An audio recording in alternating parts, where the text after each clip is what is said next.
السلام علیکم ناظرین، آج کا سچ کے ساتھ میں ہوں ندیم حسین۔ لگتا ہے 26ویں آئینی ترمیم کے حوالے سے معاملات جو ہیں اس میں کوئی پیش رفت ہوئی ہے۔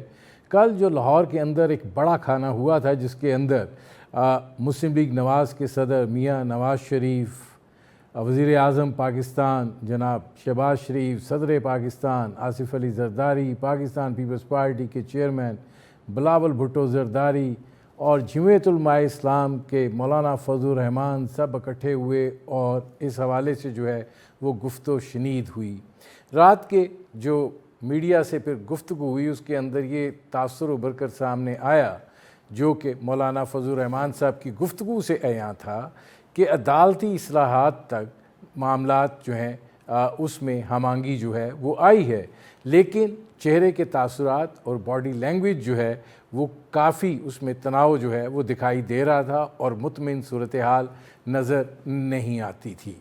اب دیکھنے کی بات یہ ہے کہ جو خبریں نکل کر سامنے آ رہی ہیں کہ آپ آئینی عدالت سے آئینی بینچ تک کا سفر طے ہونے جا رہا ہے، پھر جو جوڈیشل کمیشن ہے اس کی حیت جو ہے اس کی تبدیلی کا جو ہے وہ اشارہ ہے، اور اس کے ساتھ ساتھ یہ بات کہی جا رہی ہے کہ اب 3 ججوں کا پینل بھیجا جائے گا اور پھر جوڈیشل کمیشن جو ہے اس میں سے ایک جج کا بطور چیف جسٹس جو ہے وہ انتخاب کرے گا۔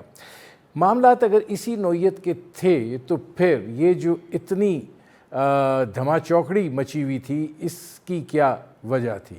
بنیادی طور پر آپ نے اتفاق رائے حاصل کرنا تھا، آپ کی مجبوری تھی، آپ کے پاس نمبرز نہیں تھے اور آپ جو ترامیم کرنا چاہ رہے تھے لگتا ہے اس کے آگے بند باندھ دیا گیا ہے، اور اب حکومت کی ایک سرکردہ اتحادی سے جب میری بات ہو رہی تھی تو وہ یہ کہہ رہے تھے کہ کھودا پہاڑ اور نکلا چوہا، وہ کہہ رہے تھے کہ اب یہ نکل آئے گا۔ معاملات جو ہیں وہ بڑی حد تک جو ہیں وہ طے پا گئے ہیں، اور دیکھنے کی بات یہ ہے کہ پاکستان تحریک انصاف جو ہے وہ اب کیا اس آن بورڈ ہوتی ہے کہ نہیں ہوتی ہے، گو کہ وہ ہر 2 صورت کے اندر دکھائی یہ دے رہا ہے کہ وہ اس کی جو ہے وہ مخالفت کریں گے۔ جہاں تک عدالتی صورتحال ہے وہاں پر بھی ایک بڑی معنی خیز خاموشی جو ہے وہ طاری ہے، اور یہ جو حکومت کرنا چاہ رہی تھی اگر اس کے اندر یہ تبدیلی اپنی جگہ کے اوپر موجود ہے تو پھر فرق کیا پڑے گا؟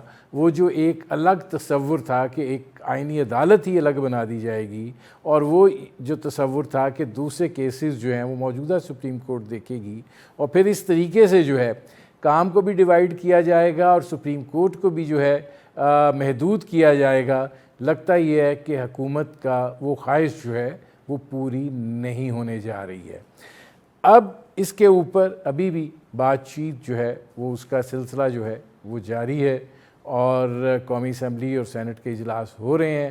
اب معاملات جو ہیں وہ کس کروٹ بیٹھتے ہیں یہ وہ بنیادی منظرنامہ ہے جس پر کرنے کے بعد ہمارے ساتھ موجود ہیں مسلم لیگ نواز کے سینئر رہنما خرم دستگیر خان صاحب۔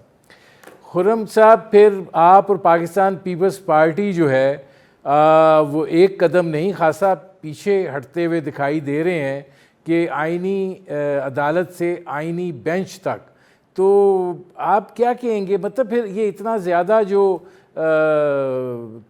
چائے کی پیالی میں طوفان برپا تھا اس کا کیا ہوا؟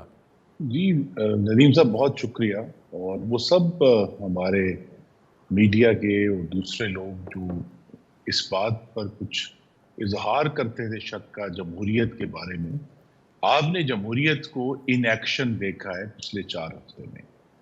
اس کا مطلب ہے پاکستان میں آمریت نہیں ہے، ورنہ وہ شاید جو پہلا مسودہ تھا وہی اسی طرح منوان پاس ہو جاتا، اور اس کو جس طرح ہم نے تحریک انصاف کے دور میں دیکھا تھا کہ ایک ہی 1 گھنٹے کے سیشن میں جو ہے وہ 21 منٹ میں 43 قوانین جو ہے وہ پاس ہو گئے، نہیں ہوئے، اور اس پر جو ہے وہ کنسنسس ڈیولپ ہوا، 4 ہفتے لگے ہیں، اور جو جمہوریت کا ہی یہ تقاضا ہے جس سے انگریزی میں کہتے ہیں جو شارپ ایجز تھیں وہ ان کو راؤنڈ آؤٹ کر کے ایک ترمیم آ رہی ہے، لیکن جو بنیادی پوائنٹ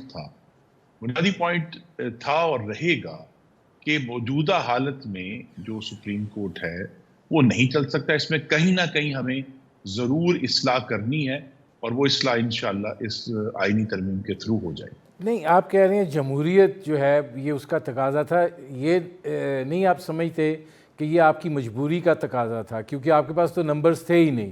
مولانا فضل الرحمان صاحب کی ایک فیصلہ کن حیثیت بن گئی، اس کے باوجود ابھی بھی آپ کو مشکلات کا جو ہے وہ سامنا ہے.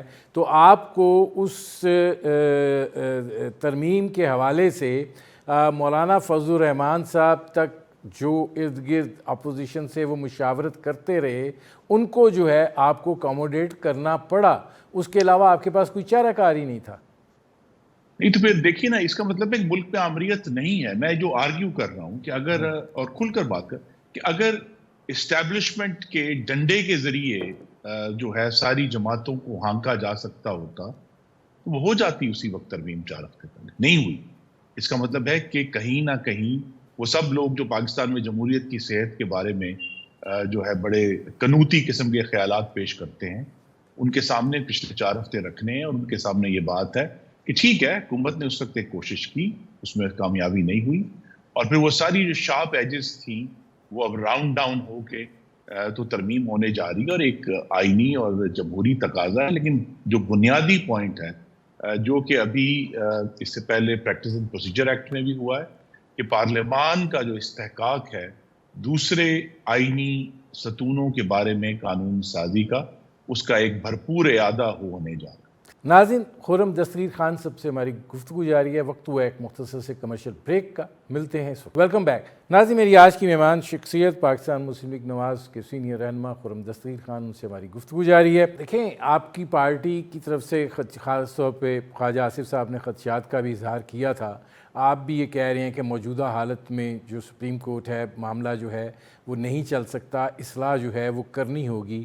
اگر آپ یہ آئینی ترمیم لے بھی آتے ہیں، دیکھیں دیکھنا یہ ہے نا کہ آپ کرنا کیا چاہ رہے تھے اور ہونے کیا جا رہا ہے.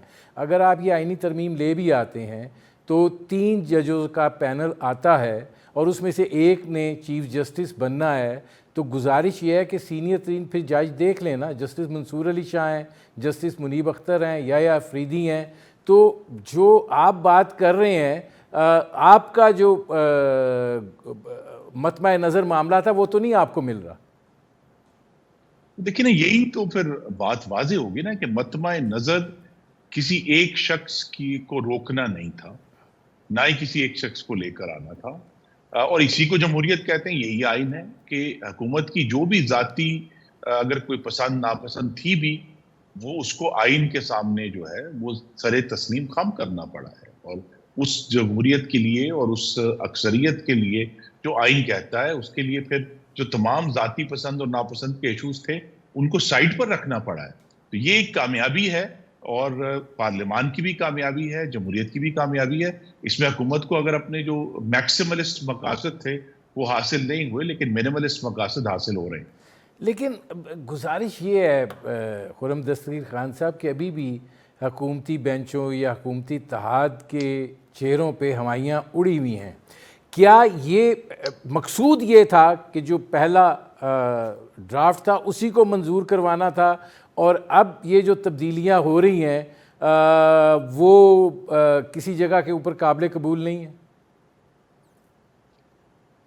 جی نہیں، دیکھیے قابل قبول اگر کسی جگہ کا ذکر ہوتا تو وہ پہلا مسودہ تھرو ہو جاتا. لیکن اب یہ ہم سب نے مل کر، اور خاص طور پہ جو حکمران اتحاد ہے اس نے بھی اپنے جمہوری کریڈنشل جو ہیں وہ واضح کیے ہیں، اور وہ تمام ایشوز جن کے اوپر ہم صرف قیاس رائے کر سکتے تھے. کیونکہ دیکھیے ندیم صاحب، ایک آپ کے ناظرین کے لیے میں نے پہلے بھی آپ کے پروگرام پہ کہا، میں اسے ریپیٹ کرنا چاہتا ہوں کہ جب تک کابینہ کسی مسودے کو منظور نہیں کر دیتی تب تک صرف قیاس آرائیاں ہیں کہ وہاں کیا لکھا ہوگا. تو لہذا اس کے بعد ہی واضح ہوگا قوم پر بھی، پارلیمان پر بھی، کہ کیا ہونے جا رہا ہے. تو لہذا آج چونکہ کابینہ کا اجلاس تھا وہ نہیں ہوا. مجھے نہیں معلوم کہ دوبارہ رات کا کوئی پروگرام بن جائے، لیکن جس وقت تک ہم بات کریں کابینہ کا اجلاس نہیں ہوا، اس کا مطلب یہ ہے کہ ابھی تک جو مسودہ ہے اس کی نوک پلک فائنل درست نہیں ہوئی. جب کابینہ اس کو اپروو کر دے گی تو ہمارے سامنے آ جائے گا. اس سے پہلے 1000 لوگوں نے کہا کہ یہ جہاں ترمیم ہو رہی تھی، وہاں ترمیم ہو رہی تھی، ایسے ہو رہا تھا. وہ سب کاغذی باتیں ہیں. اصل ایشو جو لیجسلیشن ہے وہ تبھی سامنے آئے گی جب کابینٹ اس کو اپروو کرے گی.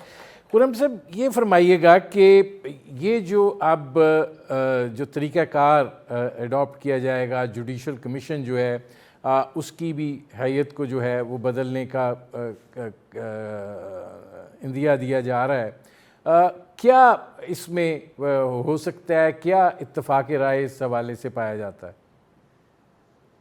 جی اصل تو ہمیں بہرحال چلیں مکمل نہیں تو کچھ حد تک جو 18ویں ترمیم میں طریقہ کار وضع کیا گیا تھا، جس میں پارلیمان کا رول ججز کے انتخاب میں زیادہ توانا تھا، ہمیں اس طرف جانا ہے. کیونکہ 14 سال میں ہم نے یہ تجربہ کر کے دیکھ لیا کہ اگر یہ سارے مشکل ایشوز جو ہیں جیسے ججز کا انتخاب ہے، اگر ان کو صرف عدلیہ کی ثوابدید پر چھوڑا جائے گا تو پاکستان کی عدلیہ کا معیار بہتر نہیں ہوگا. کیونکہ ہم نے دیکھ لیا ہے کہ بہتر نہیں ہوا، چاہے وہ فیصلوں کی معیار کے حوالے سے ہو، چاہے وہ جلد عوام کے ایشوز کے ڈسپیچ کے حوالے سے ہو، چاہے وہ آئین کے احترام کے حوالے سے ہو.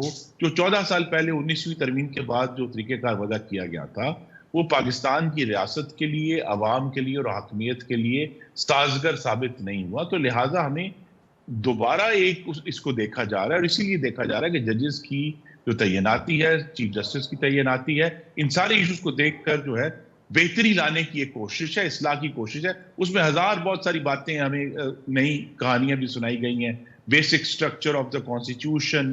لیکن جب تک جو پارلیمان ہے بنیادی جو حقوق ہیں چیپٹر 1 میں ان کو کسی بھی طرح کم نہیں کرتی، تو پھر اس کے علاوہ تو ہر چیز پارلیمان کے اختیار میں ہے کہ اس کو بدل سکتے. لیکن مجھے یہ فرمائیے گا کہ یہ جو آئینی عدالت کی بات ہوئی تھی اور اب آئینی بینچ کی بات ہو رہی ہے، تو فرق کیا پڑا؟ فرق تو کوئی نہیں پڑا، کیونکہ اگر آئینی عدالت نہیں بنتی تو آپ کا مقصد تو حل نہیں ہوتا. آئینی بینچ اگر بنے گا تو موجودہ سپریم کورٹ کے ہی سینئر ترین ججز پر مشتمل وہ آئینی بینچ بنے گا، تو بات تو وہیں رہی. تو کیا اس کا نہیں، تو پھر دیکھیے اس کا طریقہ یہی ہے، اور میری توقع بھی ہے، کیونکہ میں نے ابھی مسودہ نہیں دیکھا، ابھی کیا کابینہ نے اپروو نہیں کیا، میں اس پر بات نہیں کر سکتا. لیکن وہ یہی ہے کہ سپریم کورٹ کی ججز کی تعداد بڑھا کر جتنے جو آئینی معاملات ہیں، جو لوگ ان کو ججز دیکھیں گے ان کی جگہ ججز اور آئے، اور تاکہ جو بڑا مقصد ہے کہ وہ جو 60,000 کیسز سپریم کورٹ میں پینڈنگ ہیں ان کو نمٹایا جائے. دوسرا یہ کہ ہمیں یہ یاد رکھنا ہے ندیم صاحب کہ سپریم کورٹ کا بنیادی کام جو پوری دنیا کے سپریم کورٹس میں ہے وہ اپیلوں کا ڈسپیچ ہے. وہ یہ آئینی معاملات تو کبھی کبھی دوسری جمہوریتوں میں کھڑے ہوتے ہیں. یہ hماری جمہوریت کی آپ سمجھیں کہ جو ہے نحیف ہونے کی علامت ہے، کمزور ہونے کی علامت ہے کہ بہت سارے ایشوز جو ایکچولی پارلیمان میں حل ہونے چاہیے وہ سپریم کورٹ میں جاتے ہیں، جس کی وجہ سے سپریم کورٹ میں جو ہے طاقت کا ارتکاز ہو گیا. بہت زیادہ جو پارلیمنٹ کی پاور تھی وہ سپریم کورٹ کے اپنے ہاتھ میں لے لی ہے. تو لہٰذا جب اگر یہ علیحدہ ہوگا تو آپ دیکھیں گے کہ ساتھ ہی پارلیمان کے لیے بھی ایک چیلنج ہے حکومت کے لیے کہ وہ پارلیمان کو کس طرح اسٹرینتھن کرتی ہے. کیونکہ سپریم کورٹ میں صرف آئینی بینچ بننے سے تو جو اصل مقصد ہے کہ ایک تو عوام کا ڈسپیچ ہو اور دوسرا پارلیمان کی جو استحقاق ہے، جس طرح آئین کے پہلے صفحے پر لکھا ہے کہ اللہ تعالیٰ کے بعد عوام کا جو اعلیٰ ترین اقتدار ہے وہ منتخب نمائندوں کے ہاتھ میں ہوگا. تو وہ جو چیز ہے اس کو بھی حکومت کا چیلنج ہے کہ اس کو اسٹرینتھن کرے. نہیں دیکھیں، گزارش یہ ہے کہ عدلیہ کو کنٹرول کرنے کی بڑی خواہش ہوتی ہے، اور ہم ماضی میں اس کی مثالیں جو ہیں وہ دیکھتے رہے ہیں. تو یہ جو آئینی ترمیم تھی اس سے بھی یہ چیز ایسوسیٹ کی جا رہی تھی کہ بنیادی مقصد یہی ہے کہ عدلیہ کو جو ہے وہ کنٹرول کیا جا سکے.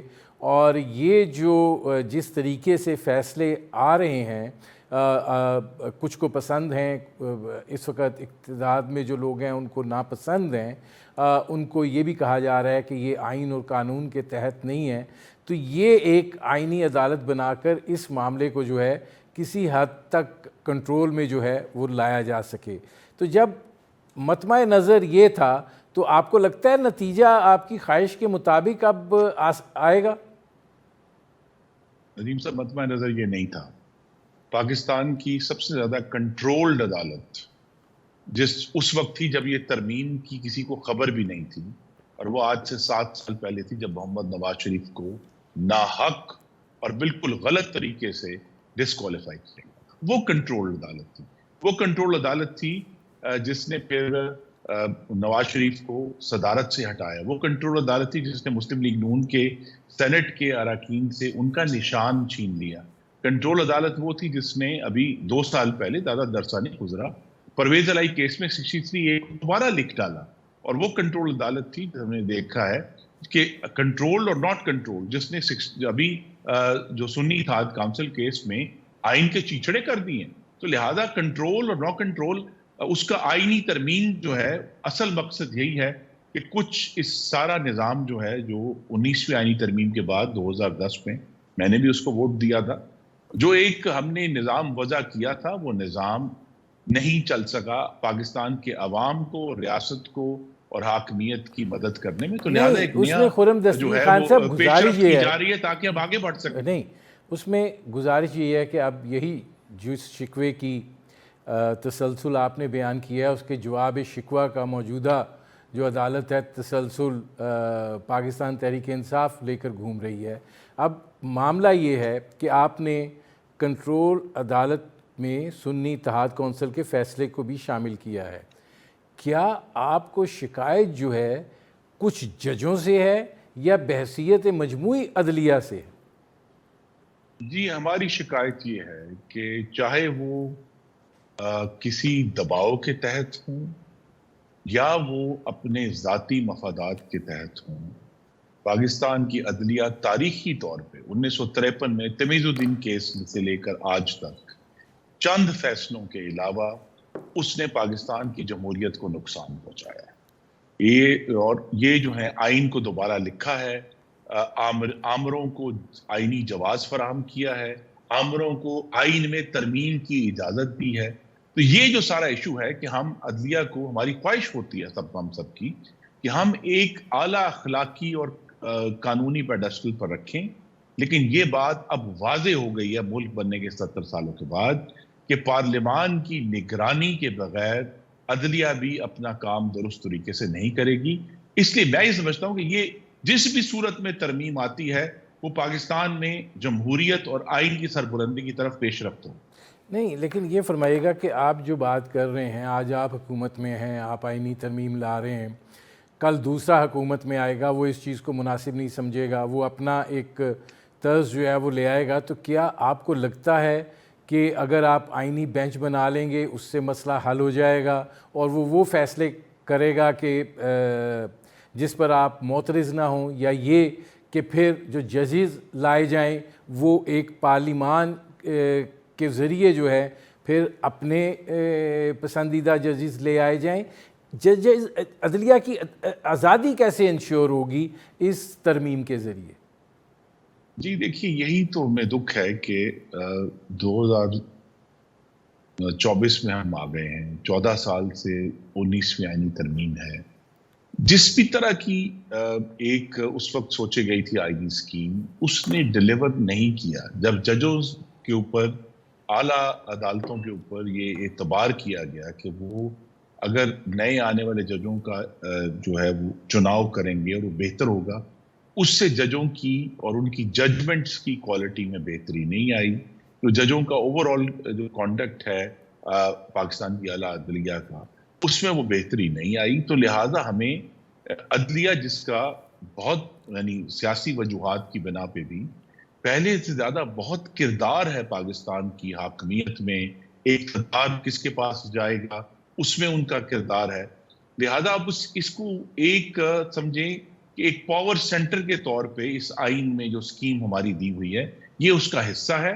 اور چونکہ پارلیمان جو ہے وہ ہم چلیں اگر سپریم نہیں کہتے تو کم از کم کچھ نہ کچھ اس میں بالا دست ضرور ہے، کیونکہ اس کے پاس قانون سازی کی طاقت ہے. تو لہذا وہاں ایک ہم پیش رفت کرنے جا رہے ہیں. اور دیکھیں 2010 میں بھی تو بڑے اچھے ہمارے آدرش تھے کہ یہ اب آزادی ہوگی اور بہتری ہوگی، لیکن وہ بہتری ہمیں نظر نہیں آئی. تو لہٰذا یہ آئین جو ہے ایک منجمد کاغذ نہیں ہے، وہ ایک زندہ دستاویز ہے جس میں تبدیلی ہوتی رہنی چاہیے پاکستان کے نئے تقاضوں کے اور جمہوریت کے مطابق۔ ناظرین، خرم دستگیر خان سے ہماری گفتگو جاری ہے، وقت ہوا ایک مختصر سے ویلکم بیک ناظرین۔ میری آج کی مہمان شخصیت مسلم لیگ نواز کی سینئر رہنما خرم دستگیر خان، ان سے ہماری گفتگو جاری ہے۔ خرم صاحب، میں یہ جو گفت و شنید ہو رہی ہے اس میں شامل ایک دو لوگوں سے بات کر رہا تھا، تو وہ کہہ رہے تھے کہ ابھی ملٹری کورٹس والا معاملہ جو ہے وہ تھوڑا پیچھے ہے۔ آپ کو کیا لگتا ہے کہ ہو پائے گا؟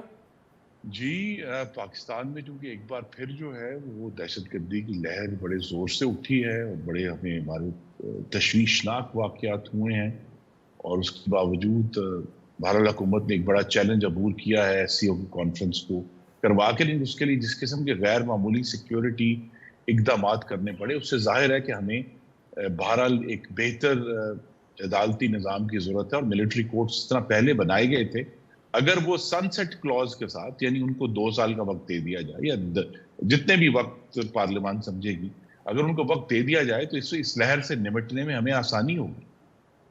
لیکن مولانا فضل الرحمان صاحب کہہ رہے ہیں کہ صرف عدالتی اصلاحات تک تو اتفاق ہے، دیگر امور جو ہیں وہ ابھی ذرا حل طلب ہیں۔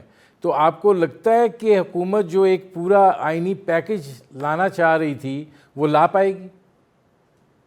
جی، لا پائے گی، کیونکہ مولانا کی خواہش میں صرف عدالت تک محدود نہیں تھی، ان کے پاس کچھ مذہبی معاملات بھی ہیں جن میں وہ آئین کے کچھ آرٹیکلز میں ترامیم چاہتے ہیں، تو غالباً ان کا اشارہ اس طرف تھا۔ آج جب ہم یہ گفتگو کر رہے ہیں تب بھی نیگوسیشن جاری ہے، تو جس طرح میں نے کہا، جیسے ہی کیبنٹ کے سامنے یہ مسودہ پیش ہوگا تو وہ جو دوسرے ایشوز، اینسیلری ایشوز ہیں، وہ ہمیشہ آتے ہیں۔ دیکھیے، یہ 18ویں ترمیم میں بھی آئے تھے، اس وقت بھی ایک پوری کوشش کی گئی کہ کچھ ایسی ترامیم کی جائیں کہ جہاں واضح طور پہ جیسا 63A کا جو ایشو تھا، جو بعد میں بہت بڑا بنا، اس وقت کوشش کی کہ 63A جو ہے وہ اوریجنلی پاکستان کے آئین میں نہیں تھا جس طرح اس وقت لکھا ہوا، اس کو تبدیل کرنے کی کوشش کی۔ اس وقت بھی مولانا نے ہی اور کچھ مذہبی جماعتوں نے اس پر اعتراض کیا تھا، اور اس کی وجہ سے اس کو رہنے دیا گیا۔